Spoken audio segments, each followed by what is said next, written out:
No sooner did I release an episode of the podcast about strength still mattering that I was involved in a 3-hour mini conference, which I should have known better. And this mini conference had very, very ambitious aims. So I thought, well, I'd like to be part of that. I like being around anything that has significant aims, opportunity to make impact, to break free from tradition and sameness and boringness of practice and do something with real teeth. We could change the world with the skills that we have. We're underusing what we've got. But as soon as I got onto this conference, I realized that everybody wanted to talk about the same old stuff that is running rampant through the Agile community. All good stuff, by the way, but let me make a serious point here for a second. We want to talk about things like empathy and holding space and making room and honoring journeys. We've got all these really great buzzwords, and if anyone violates those buzzwords, we will attack them ferociously on LinkedIn or other forms of social media. And it sounds like I'm being a bit cynical and sarcastic, and I really shouldn't, because these things are important. People want to feel heard. People need to feel like they're part of something special. People need to feel safe.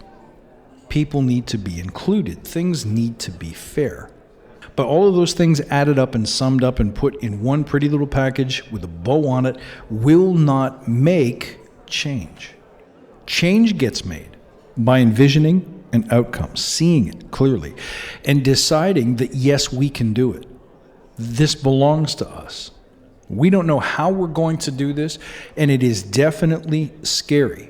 But spending a lot of time tending to our fears and our inadequacies and our hopes and our wishes is not what moves the needle.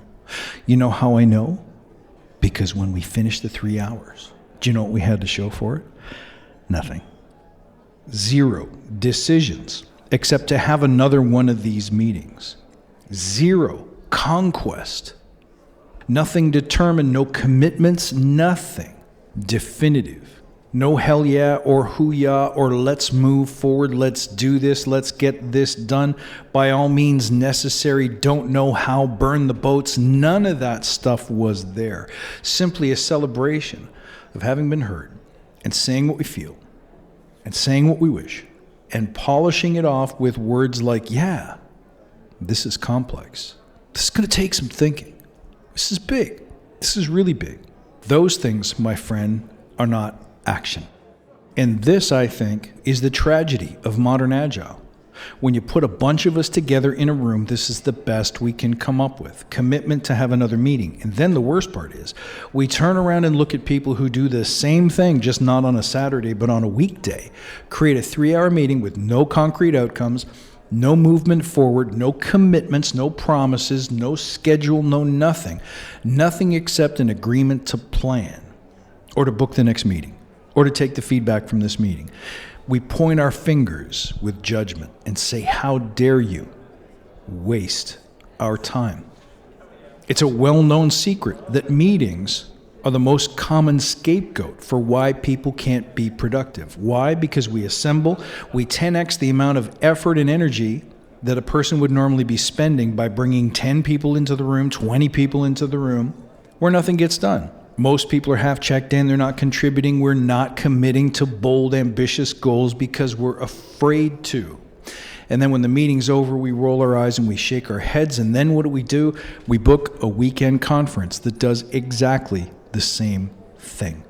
0 momentum, 0 motion, and it's positively toxic.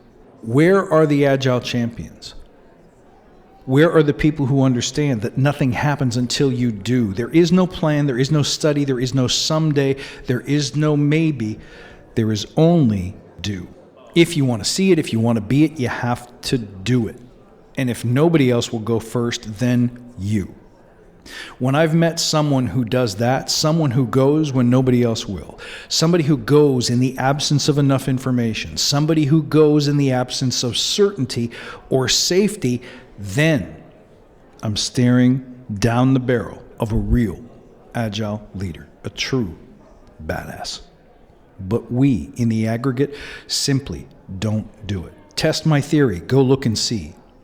And if you find people who violate this premise, find people who actually commit and do great, bold things, who say incredible things, inspiring things, things that could change the landscape, and then they go do it, send me their email because I want to meet them. More importantly, I want to work with them. More importantly, I want to learn from them. Will you propagate the status quo? Will you participate in these kinds of gatherings that really are just about feeling comfortable, feeling heard, feeling community? Or worse still, will you create them? Or could you be the one? Will you be the sort who commits first, then takes massive, unquestioning, almost irresponsible action to start experimenting, delivering, measuring, and improving? This is the true spirit of Agile. Look it up. If you don't believe me, if you've forgotten why we're here, go look it up. It's everywhere. It's on Wikipedia. You can look it up. It's in your courses. It should be, even if you're taking certified Scrum Master exams, it's right there. This is our duty. This is our calling. This is who we're supposed to become. And anything short is a betrayal. Don't be the bargain bin, second-class version of yourself. You were born with the ability to have greatness. The good news is what's required is not all of the hours of study and labor and planning and worrying and sweating about how you're going to do it, or if you're qualified, or if you belong. You're going to trade all of that sweat, all of that energy, all that anxiety instead for doing scary things. And making a habit of doing scary things makes doing scary things less scary. But for some reason, we don't. We feel that we can't. This is where we're broken. This will be the death of our agility. And then what are we left with? What's next? Where is the hope? We have but one choice.